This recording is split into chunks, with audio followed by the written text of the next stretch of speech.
Welcome to McPlum, simple solutions served daily. You're starting right away. Open Gboard in a chat or note and make sure it's updated so Emoji Kitchen features appear. Tap the emoji button, then choose a base emoji. This is your starting ingredient. Once selected, pause and look for suggested mashups above the keyboard. They appear automatically for supported emoji pairs. You're not digging through menus.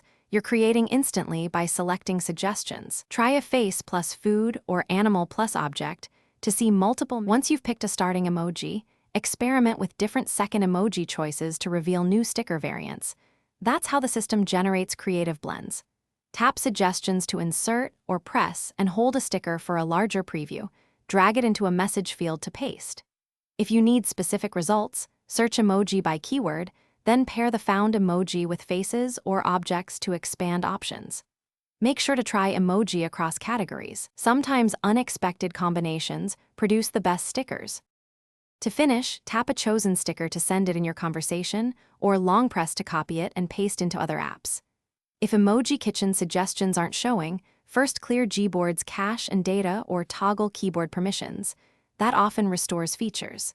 If that fails, restart the app or the phone, then update Gboard via the Play Store. Finally, verify your Android version supports the feature. Older builds may lack Emoji Kitchen, so updating the OS can unlock it. Thanks for watching. Stay juicy and subscribe.